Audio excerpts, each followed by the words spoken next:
Si Gilles Pénel était à la tête d'un département, qu'est-ce qu'il ferait face à cette situation? Eh bien, si Gilles Pénel était à la tête d'un département, il n'accueillerait pas ces faux mineurs isolés étrangers. Je voudrais simplement vous dire une chose. Il y a eu un rapport sénatorial en juin 2017 sur ce sujet des mineurs isolés étrangers.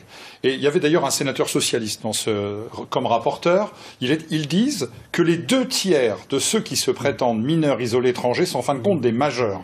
C'est une véritable fraude, mais le drame, c'est que cette fraude coûte une fortune aux contribuables. Environ 18 millions d'euros rien qu'aux contribuables du département du Finistère.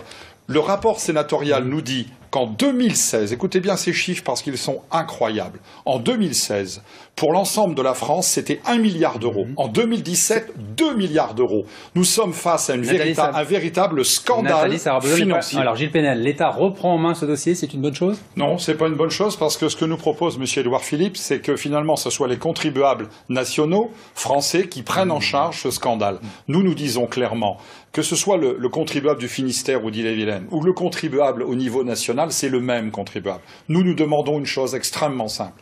La plupart de ces gens doivent être expulsés. Ils sont rentrés clandestinement en France. Ils n'ont pas à toucher des avantages sociaux supérieurs à des millions de Français. Je pense par exemple à nos éleveurs bretons qui gagnent 3 fois moins, 4 fois moins, 5 fois moins que ces immigrés clandestins que l'on gave tous les jours sur le dos des contribuables.